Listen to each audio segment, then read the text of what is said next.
समझाया था और कूलम्स लॉ पे ही मैंने खत्म किया था।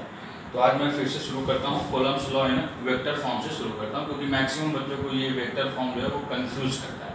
तो मैं डायरेक्ट यहीं से शुरू करता हूँ। कूलम्स मतलब एक रिकैपिंग भी हो जाएगा और वहीं से मैं शुरू करता हूँ। तो शुरू करते हैं। तो हमने ये देखा था कि कूलम्स लॉ किसी भी दो चार्जेस के बीच, मान लेता हूँ ये कोई चार्ज है Q1 और ये कोई दूसरा चार्ज है Q2, और इन दोनों चार्जेस के बीच की जो डिस्टेंस है वो मैंने मान ली R है। अभी मैंने इसको R माना। तो हमने यहाँ तक जाना था कि जो कूलम्स लॉ है वो कहता है कि F is proportional to Q1, F is proportional to Q1 Q2 upon R square.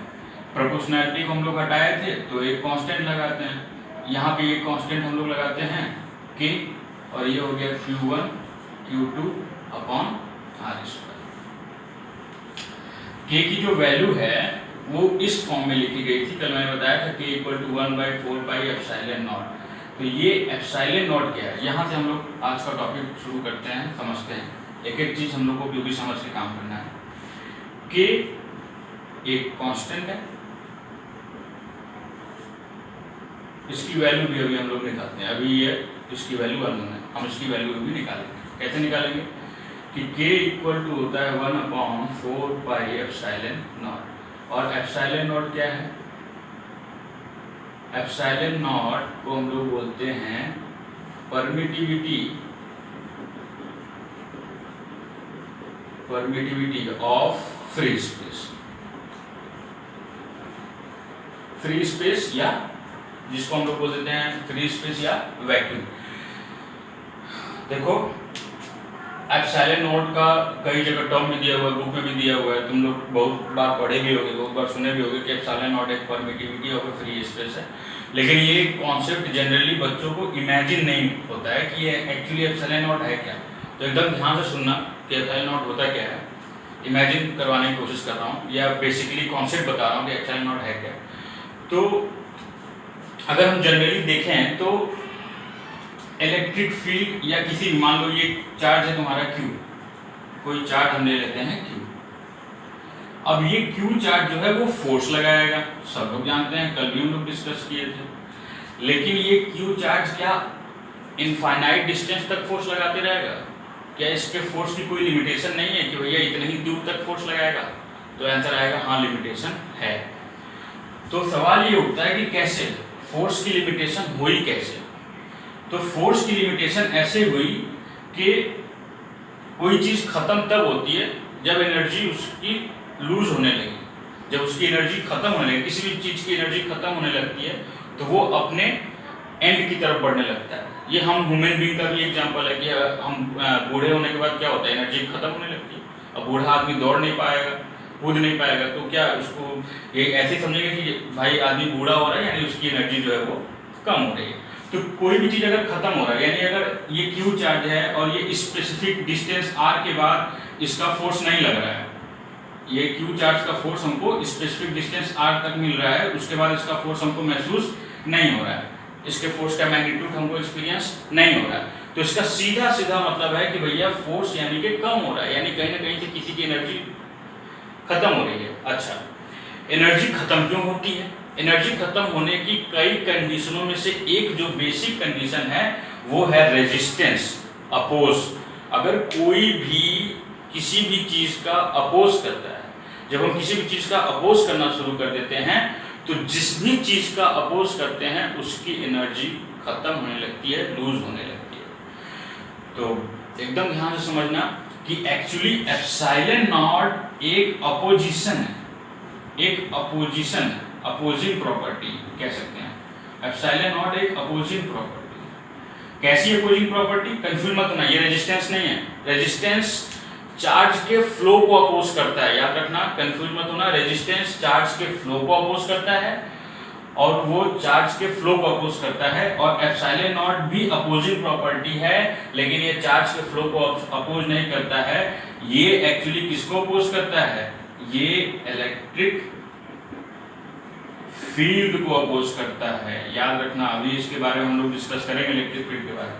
तो एप्सिलॉन नॉट जो है वो इलेक्ट्रिक फील्ड को अपोज करता है, यानी उसके बढ़ते हुए मैग्नीट्यूड को अपोज करता है। जो बढ़ते हुए मैग्नीट्यूड यानी डिस्टेंस के साथ जो मैग्नीट्यूड हमारा मिल रहा है, उस मैग्नीट्यूड को वो डिस्टेंस के साथ अपोज करता है, जिसकी वजह से एक समय बाद जो है वो हमारा इलेक्ट्रिक फील्ड जो है वो लिमिटेड एरिया तक रह जाता है, इलेक्ट्रिक फील्ड बढ़ नहीं पाता। तो ये एप्सिलॉन नॉट है अपोजिशन फ्री स्पेस में, और इस एप्सिलॉन नॉट की वैल्यू होती है हमारा 8.85 × 10 के पावर -12। याद रख लेना इसको, इस एप्सिलॉन नॉट की वैल्यू हमारी होती है 8.85 × 10 के पावर -12, यूनिट होती है कूलम स्क्वायर न्यूटन पर मीटर। ये इसकी डायमेंशन हो गई, और एप्सिलॉन नॉट का जो कांस्टेंट हो गया वो हमारा हो गया 8.85 × 10 के पावर -12। ये भी आप लोगों ने समझ लिया कि एप्सिलॉन नॉट एक्चुअली है क्या। एप्सिलॉन नॉट एक अपोजिंग प्रॉपर्टी किसको अपोज करता है, जो कि इलेक्ट्रिक फील्ड को अपोज करता है, यानी कि जो डिस्टेंस के रिस्पेक्ट में हमारा जो फोर्स मिलता है, कूलम लॉ जो चार्ज जो फोर्स लगाता है विद रिस्पेक्ट टू डिस्टेंस, उसको वो अपोज करता है, जिसकी वजह से हमारा एक पर्टिकुलर डिस्टेंस तक ही चार्ज अपना मैग्नीट्यूड के हिसाब से पर्टिकुलर डिस्टेंस तक ही फोर्स लगा पाता है। ऐसा नहीं है कि कोई चार्ज हमने रख दिया और वो फोर्स काफ़ी दूर तक लगाते चला गया, जितना हम उतना फोर्स लगाते चला गया, ऐसा नहीं होता। तो यहाँ पे बेसिकली मुझे लगता है कि आप लोगों को ये समझ में आ गया होगा कि K = हो गया 1/4 एप्सिलॉन नॉट, जिसमें एप्सिलॉन नॉट है क्या। अच्छा, एक बात और एप्सिलॉन नॉट में कंफर्म करना है कि अगर ये epsilon not permittivity of free space दिया है तब तो एप्सिलॉन नॉट यूज होगा, लेकिन अगर फ्री स्पेस नहीं दिया होगा, किसी मीडियम में रख दिया गया, कोई मीडियम इंटरफेयर कर गया, या फ्री स्पेस के अलावा कोई भी और कंडीशन होगी, तो हम लोगों को बेसिकली रिलेटिव परमिटिविटी निकालनी पड़ेगी। और रिलेटिव परमिटिविटी कैसे निकालेंगे? रिलेटिव परमिटिविटी निकालने का एक फॉर्मूला है, याद रखो कि नोट कर लो फॉर्मूला, अगर नोट करना हो कि रिलेटिव परमिटिविटी इक्वल टू, याद रखिएगा ये फॉर्मूला इंपॉर्टेंट है। न्यूमेरिकल जब आगे अगर आपको थोड़ा सा न्यूमेरिकल का जब लेवल बढ़ाएगा तो वो generally permittivity of free space न दे करके आप लोगों को रिलेटिव परमिटिविटी कैलकुलेट करने को बोल देगा। तो रिलेटिव परमिटिविटी है हमारा फॉर्मूला है रिलेटिव परमिटिविटी का, कि परमिटिविटी ऑफ मीडियम, यानी जिस भी मीडियम में बॉडी हमको दी गई है, जिस भी मीडियम की बात की होगी, परमिटिविटी ऑफ मीडियम अपॉन, याद रखना, परमिटिविटी ऑफ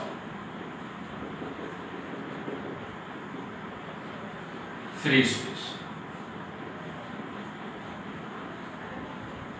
हो सकता है अगर दिखने में प्रॉब्लम हो तो मैं बोल दे रहा हूँ, क्या बोल दे रहा हूँ, शुरू से बता रहा हूँ कि epsilon not permittivity of free space है। अगर हमारा क्वेश्चन या हमारी condition permittivity of free space की नहीं दी होगी, या कोई और मीडियम दे दिया गया होगा फ्री स्पेस के अलावा, तो हमको एप्सिलॉन नॉट की ये वैल्यू नहीं यूज करनी है, हमको एप्सिलॉन नॉट तक रिलेटिव परमिटिविटी के फॉर्मूले से निकालना पड़ेगा।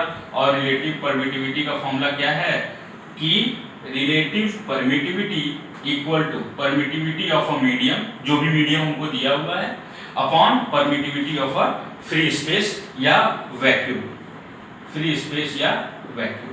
तो इस फॉर्मूले से हम रिलेटिव परमिटिविटी निकालेंगे।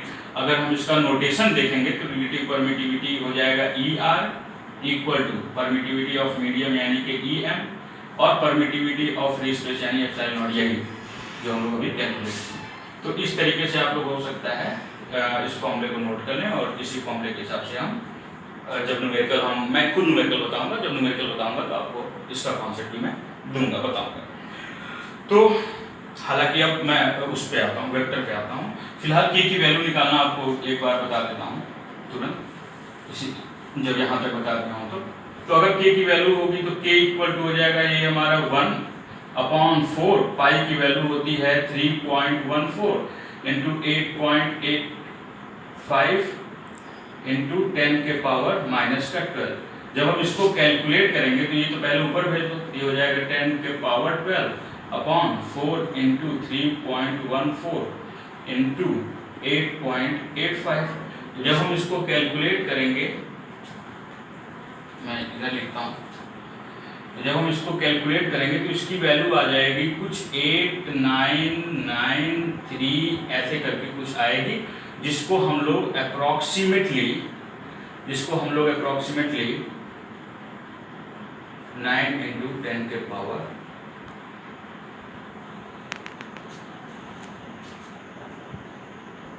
9, यहाँ से हमारा केजी वैल्यू।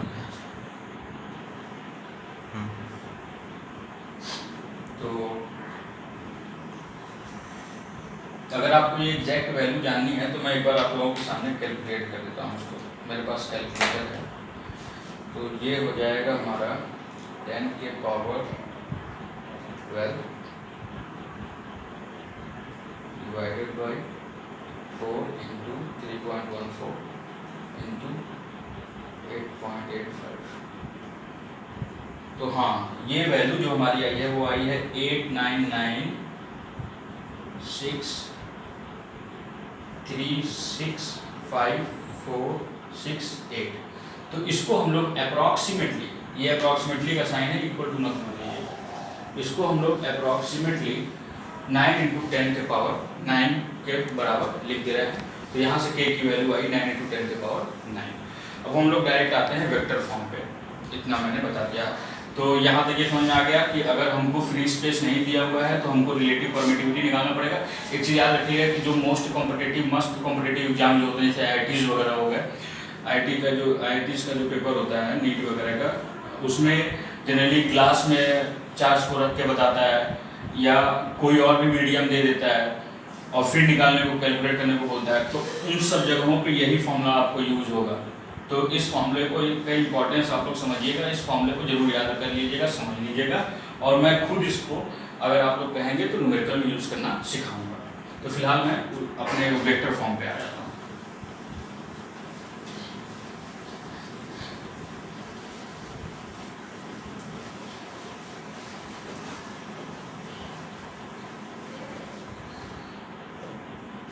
वेक्टर फॉर्म में आता हूं तो ये मैं मान लिया कोई चार्ज है Q1 और ये मैं मान लिया कोई चार्ज है Q2 और इनके बीच की डिस्टेंस है R। अब कंडीशन को आप ध्यान से सुनिएगा। मान लीजिए कि कोई दो सेम चार्ज है, यानी अगर ये पॉजिटिव है तो ये पॉजिटिव, या ये नेगेटिव है तो ये भी नेगेटिव। तो उस कंडीशन में सेम चार्जेस या लाइक चार्जेस रिपल्सन का फोर्स लगाते हैं। तो जाहिर सी बात है कि Q1 को ये ढकेलेगा, अपोज करेगा।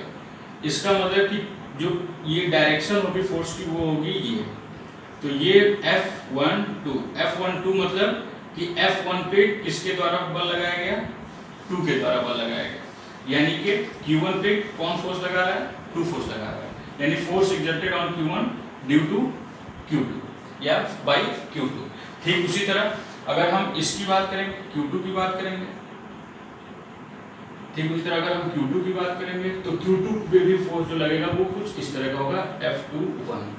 अब इसमें गौर करना कि दोनों फोर्सेस जो है वो अपोजिट डायरेक्शन में, ये दोनों फोर्सेस अगर हम इसको सिर्फ डायरेक्शन के साथ दिखाएं तो F12 का डायरेक्शन ये है और F21 का डायरेक्शन ये है। यानी दोनों फोर्सेस एक दूसरे के विपरीत दिशा में भाग रहे हैं, अपोजिट फोर्सेस ये दिखा रहा है। तो इस बात को सबसे पहले दिमाग में रखना वेक्टर सीखने के लिए कि ये दोनों फोर्सेस जो है वो अपोजिट डायरेक्शन में। दूसरा कॉन्सेप्ट हम लोग शुरुआत में ये मानते हैं या जनरली हम लोग ये मानेंगे कि ये जो Q1 है वो किसी पॉइंट से R1 डिस्टेंस पे है और ये जो Q2 है वो उसी पॉइंट से R2 डिस्टेंस पे है। यानी R1 R2 है क्या? ये पोजीशन वेक्टर है। पोजीशन वेक्टर आप लोग 11 में पढ़े होंगे कि पोजीशन वेक्टर क्या होता है? कोई भी ऐसा वेक्टर जो किसी भी पर्टिकुलर ऑब्जेक्ट की डिस्टेंस बताए ओरिजिन से, उसी को हम लोग पोजीशन वेक्टर कहते हैं।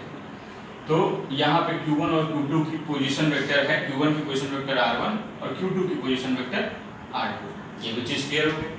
तो जाहिर सी बात है 11th का ये कॉन्सेप्ट है कि Q1 और Q2 अगर हम R21 निकालेंगे तो ये हो जाएगा R2 माइनस R1, और अगर हम R12 निकालते हैं तो ये हो जाएगा R1 माइनस R2, क्योंकि डायरेक्शन बदल जाएगी। R21 निकाल रहे हैं तो ये डायरेक्शन, और R12 निकाल रहे हैं तो ये डायरेक्शन, तो जाहिर सी बात है इनकी डायरेक्शन बदल जाएगी, तो मैग्नीट्यूड में भी अंतर आ गया। अब सॉरी डायरेक्शन में भी अंतर आ गया, साइन में भी अंतर आ गया। तो यहाँ से एक चीज़ और इन दोनों से ये कंफर्म हुआ, कि जो R12 है या R21 है वो जस्ट अपोजिट है R12 के। ये बातें यहाँ से यहीं से कंफर्म हो गई कि जो R21 है वो जस्ट अपोजिट है R21 के। ठीक है, अब हम लोग जानते हैं कि बाई कूलम्स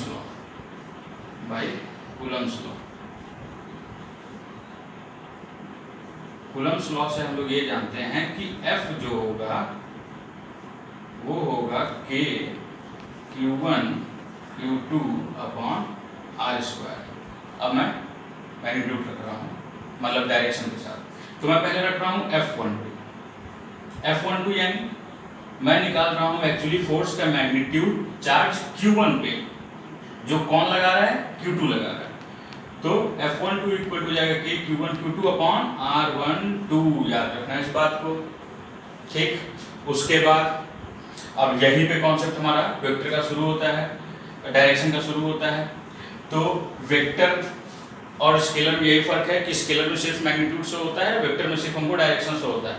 अब हमको वेक्टर ऐसा लगाना है, यानी डायरेक्शन फोर्स में देना भी है और फोर्स का मैग्नीट्यूड भी नहीं बदलना चाहिए। इस कंडीशन को याद रखना कि फोर्स में हमको सिर्फ डायरेक्शन देना है, उसके मैग्नीट्यूड में कोई चेंज नहीं आनी चाहिए। तो 11th क्लास में आप लोग पढ़े होंगे कि ऐसा एक ही वेक्टर ऐसा काम कर सकता है कि डायरेक्शन भी आ जाए और मैग्नीट्यूड भी ना बदले, उसको हम लोग बोलते हैं यूनिट वेक्टर, यानी कि we will use unit vector for direction. हम लोग डायरेक्शन के लिए यूनिट वेक्टर यूज करेंगे। और यूनिट वेक्टर क्यों यूज करेंगे? क्योंकि यूनिट वेक्टर सिर्फ डायरेक्शन देगा, यानी किसी भी पर्टिकुलर क्वांटिटी को वेक्टर में बना देगा बिना उसके मैग्नीट्यूड को बदले। यूनिट वेक्टर की वजह से कोई मैग्नीट्यूड में चेंज नहीं आता है, सिर्फ और सिर्फ डायरेक्शन बदलता है। इस बात को याद रखना।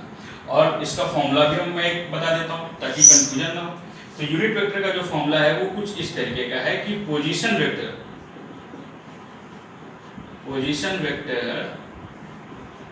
Equal to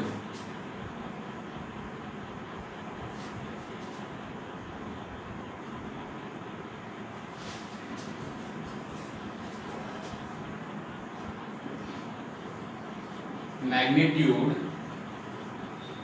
into unit vector. यही फॉर्मूला है, ये कोई नया फॉर्मूला नहीं है, 11 में आप लोग पढ़े होंगे कि position vector equal to magnitude into unit vector. साफ सबको जानता है कि भैया position vector equal to magnitude into unit vector. Magnitude क्या हो? मैग्नीट्यूड में कभी भी डायरेक्शन नहीं होगा, सिर्फ और सिर्फ वैल्यू होती है, यानी R12। यूनिट वेक्टर को कैसे लिखते हैं? यूनिट वेक्टर को लिखते हैं R12 ऊपर कैप, ये यूनिट वेक्टर का सिग्नेचर है। पोजीशन वेक्टर जाहिर सी बात है, यहाँ पे लिख देंगे हम लोग R1। मेरे ख्याल से सबको क्लियर हो गया। कहीं कहीं मैग्नीट्यूड को ऐसे भी लिखते हैं तो कंफ्यूज मत होइएगा आप लोग, इसका मतलब ही यही हुआ मैग्नीट्यूड का। तो अगर हम यहाँ से यूनिट वेक्टर निकालेंगे तो यूनिट वेक्टर का जो फॉर्मूला, यूनिट वेक्टर की जो वैल्यू आएगी वो आएगी R12 cap equal to position vector R12 upon magnitude of R12। या इसी चीज को हम लोग लिख सकते हैं कि भैया unit vector R12 equal to position vector R12 upon magnitude R12। ठीक, ये चीज आई थिंक सबको क्लियर हो गई होगी। अब ध्यान से सुनना, हमको ये फॉर्मूला पता है, हमको ये फॉर्मूला पता है F12 equal to K Q1 Q2 upon R12 वाला फॉर्मूला हमको ये पता है। मैंने ये भी बोला है कि हमको इसमें डायरेक्शन देना, लेकिन मैग्नीट्यूड नहीं बदलना है। तो इसके लिए मैंने बोला है कि ऐसा हम एक ही तरीके से कर सकते हैं कि अगर हम यूनिट वेक्टर जोड़ दें तो यूनिट वेक्टर से सिर्फ और सिर्फ डायरेक्शन आएगा, मैग्नीट्यूड में अंतर नहीं होगा। तो सेम हम वही काम करने जा रहे हैं। तो एकदम ध्यान से देखिएगा ये चीज कि F12 में F12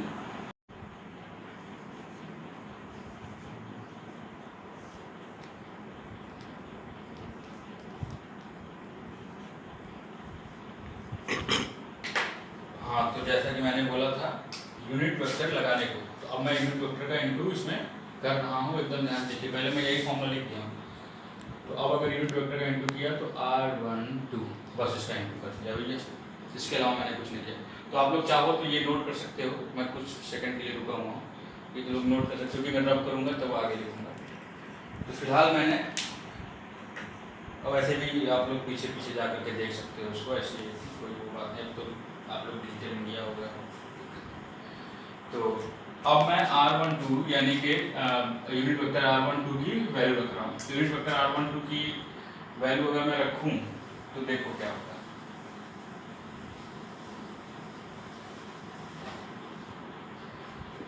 तो ये हो जाएगा हमारा F12 इक्वल टू के Q1 Q2 अपॉन R12 का स्क्वायर। उसकी वैल्यू अगर मैं रखूं तो ये हो जाएगा position vector R12 upon magnitude R12। अब गौर करना कि ये भी मैग्नीट्यूड है और ये भी मैग्नीट्यूड ही है, तो आपस में इनटू हो जाएंगे, यानी ये हो जाएगा के Q1 Q2 अपॉन R12 का Q, और ये हो जाएगा पोजीशन वेक्टर, जो कि सिर्फ क्या कर रहा है एक्चुअली, ये सिर्फ और सिर्फ डायरेक्शन दिखा रहा है। ये जो आपके अभी इसमें डायरेक्शन जोड़ दिया है, इसके अलावा इस पे कोई इफेक्ट इसका नहीं हुआ है। तो ये हमारा पोजीशन वेक्टर फॉर्म है कूलम्स लॉ का, ये इस तरह का। अच्छा, एक खास बात और है जो कि अधिकतर बोर्ड में भी पूछा जाता है और जनरली जानना भी जरूरी होता है कि अगर हम देखें, एकदम ध्यान से अगर हम देखें, तो पहले भी चर्चा हो चुकी है कि जो R12 है,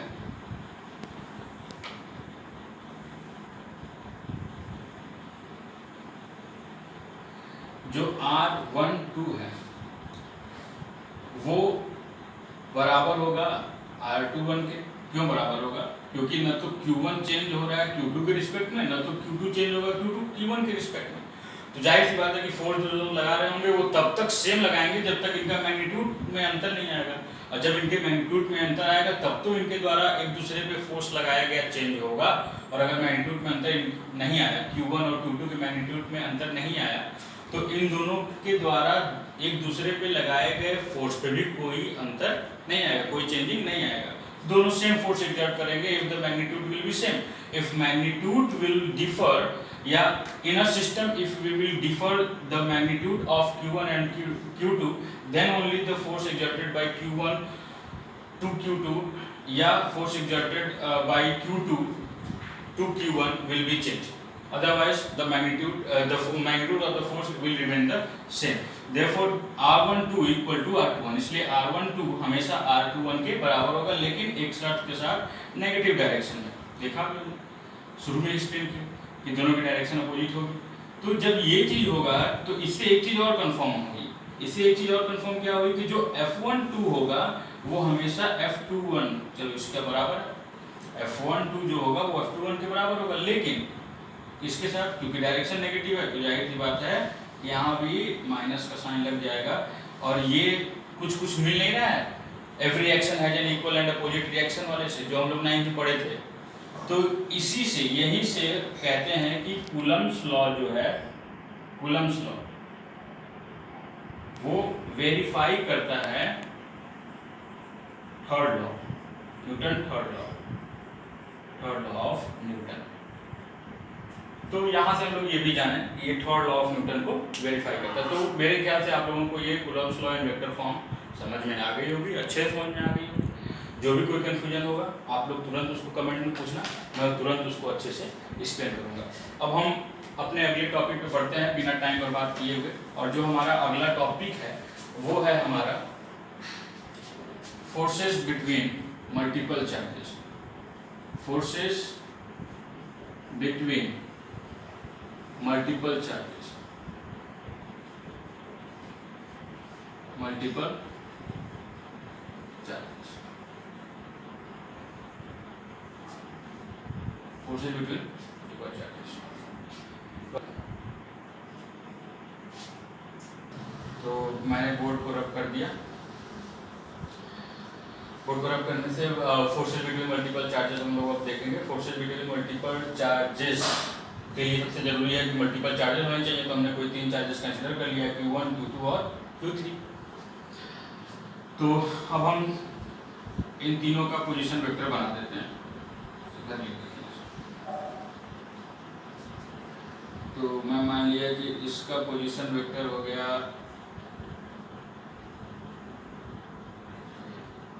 R2, Q1 का पोजीशन वेक्टर हो गया R1, Q3 का पोजीशन वेक्टर हो गया R3। मेरी बात सुनना कि यहाँ से आप लोग फोर्सेस के डायरेक्शन पे गौर करना, जो कि न्यूमेरिकल करने में बहुत मदद करेगी और काफ़ी इम्पोर्टेंट होगी। तो कैसे कैसे डायरेक्शन आया मैं वो भी बताऊंगा, उसको एकदम ध्यान से सुनना। देखो, जो Q2 और Q1 के बीच फोर्स लगा और Q1 जो है वो Q2 की वजह से जो फोर्स महसूस करेगा उस फोर्स की डायरेक्शन होगी ये। एकदम ध्यान से। ये फोर्स की डायरेक्शन कौन सी है? ये वो फोर्स की डायरेक्शन है जो 2 दे रहा है। किस पे दे रहा है? Q1 पे दे रहा है। यानी Q1 जो फोर्स एक्सपीरियंस कर रहा है, किसकी वजह से एक्सपीरियंस कर रहा है? Q2 की वजह से। उस फोर्स की डायरेक्शन ये होगी। ठीक उसी तरह Q3 की वजह से जो फोर्स एक्सपीरियंस करेगा Q1, उसकी डायरेक्शन हमेशा हमारी ये होगी। ये दोनों चीज क्लियर हो गया। अब एकदम गौर से सुनना प्लीज, मेरी रिक्वेस्ट है कि आप लोग एकदम गौर से सुनना, ताकि ये भी कॉन्सेप्ट में कोई कंफ्यूजन थोड़ा सा भी ना हो।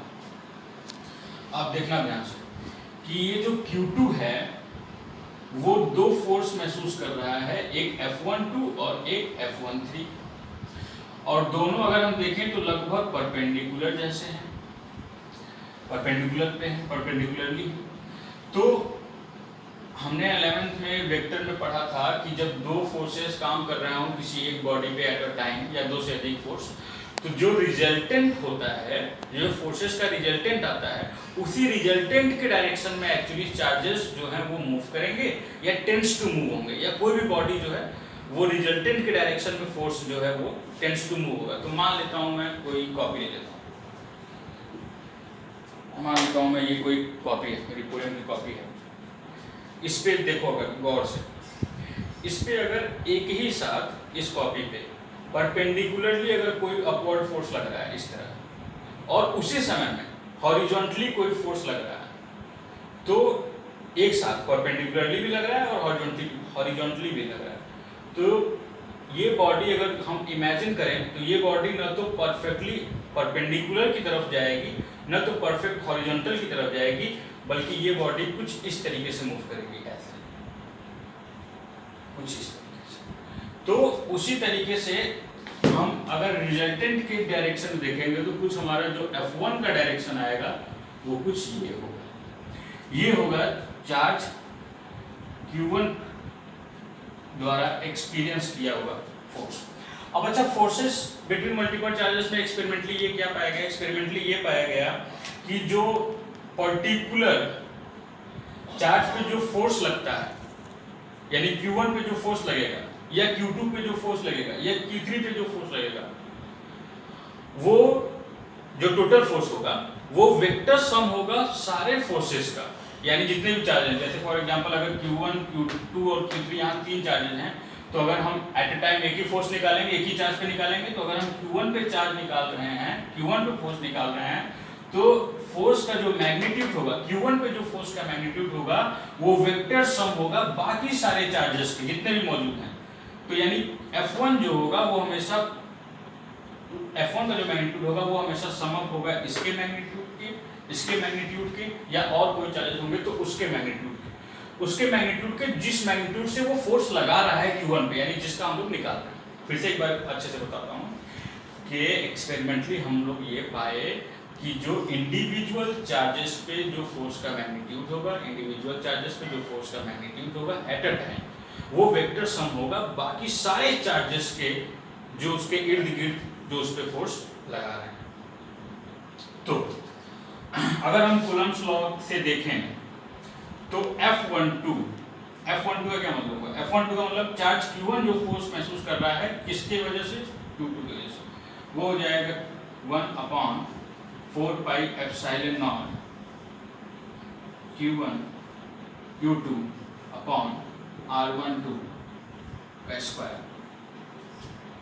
ठीक है, उसी तरह F13 होगा जो, वो हो जाएगा 1/4 pi epsilon naught Q1 Q3 upon R13 का होल स्क्वायर।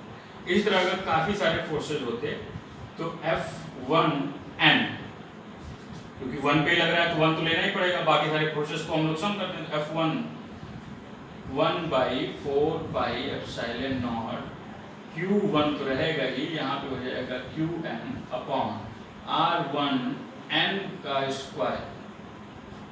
आई थिंक ये समझ में आ रही होगी बात आपको। अब क्या करना है भैया? अब हमने बोला कि इन सारे फोर्सेस को, अगर हमको टोटल फोर्स का मैग्नीट्यूड निकालना है Q1 पे, तो इन सारे फोर्सेस को हम लोग सम कर देंगे, और इसी को हम लोग प्रिंसिपल ऑफ सुपरपोजिशन भी कहते हैं। ये जो एक साथ सारे फोर्सेस का सम निकालना है, वेक्टर सम करना है, एक साथ सारे फोर्सेस का वेक्टर सम करना, क्यों? क्योंकि हम किसी पर्टिकुलर चार्ज पे जो फोर्स लग रहा है वो निकाल पाए, इसी को सुपरपोजिशन कहते हैं। जैसे F1 पे अगर टोटल फोर्स निकालना है तो हो जाएगा F12 प्लस F13 प्लस, इसी तरह करते जाएंगे F1n तक। ये प्रिंसिपल ऑफ, यही प्रिंसिपल ऑफ सुपरपोजिशन है। तो F1 इक्वल टू क्या हो जाएगा? F12 की वैल्यू अभी हमने कैलकुलेट किया 1/4 pi epsilon naught Q1 Q2 upon R12 का होल स्क्वायर।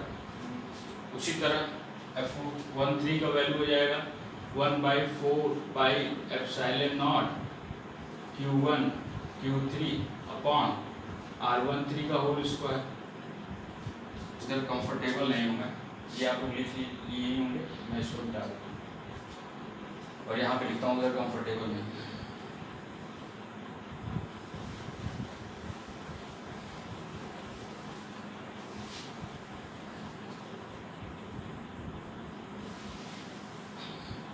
हाँ, तो प्रिंसिपल ऑफ सुपरपोजिशन में लगा रहा हूँ।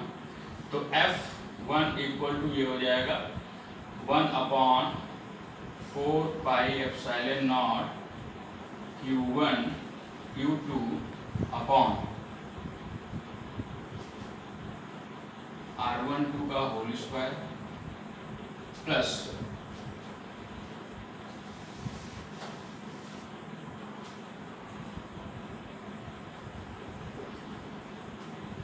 1/4 pi epsilon naught Q1 Q3 upon R13 का whole square plus 1/4 pi epsilon naught Q1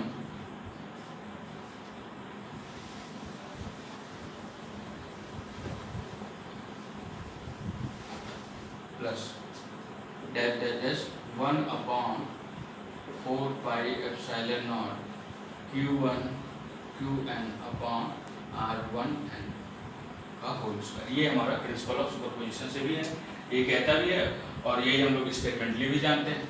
तो अब अगर हम इसको ऐड करेंगे तो ये हो जाएगा F1 equal to 1/4 pi epsilon naught, सब में कॉमन है तो मैं बाहर निकाल देता हूँ 1/4 पाई एप्सिलॉन नॉट। Q1 भी सब में कॉमन है, Q1 भी मैं बाहर निकाल सकता हूँ, तो ये हो जाएगा Q1, ब्रैकेट में क्या बच जाएगा, ब्रैकेट में बच जाएगा Q2 अपॉन R12 का whole square plus Q3 upon R13 का होल स्क्वायर प्लस ये उस तरह हो जाएगा Qn अपॉन R1n का होल स्क्वायर। ये हमारा हो गया। अब हम इसको इतना लंबा न लिख के समेशन के फॉर्म में लिखेंगे। तो समेशन के फॉर्म में लिखना होगा तो F1 इक्वल टू इसको हम लिख देंगे कि Q1 upon 4 pi epsilon not, summation का साइन लगाएंगे, I इक्वल टू कहाँ से शुरू किए हैं वही बताता हूँ मैं, 2n, और ये हो जाएगा हमारा QI अपॉन R1 आएगा।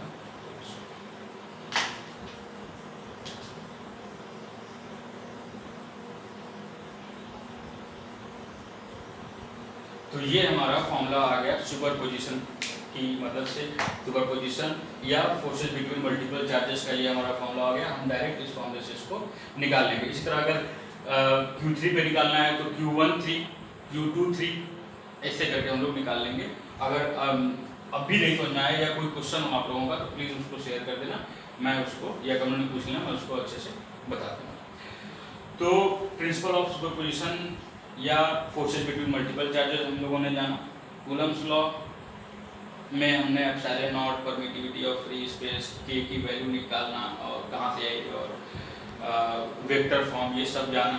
न्यूटन थर्ड लॉ कैसे कोरिलेट करता है कूलम्स लॉ से वो भी हमने जाना।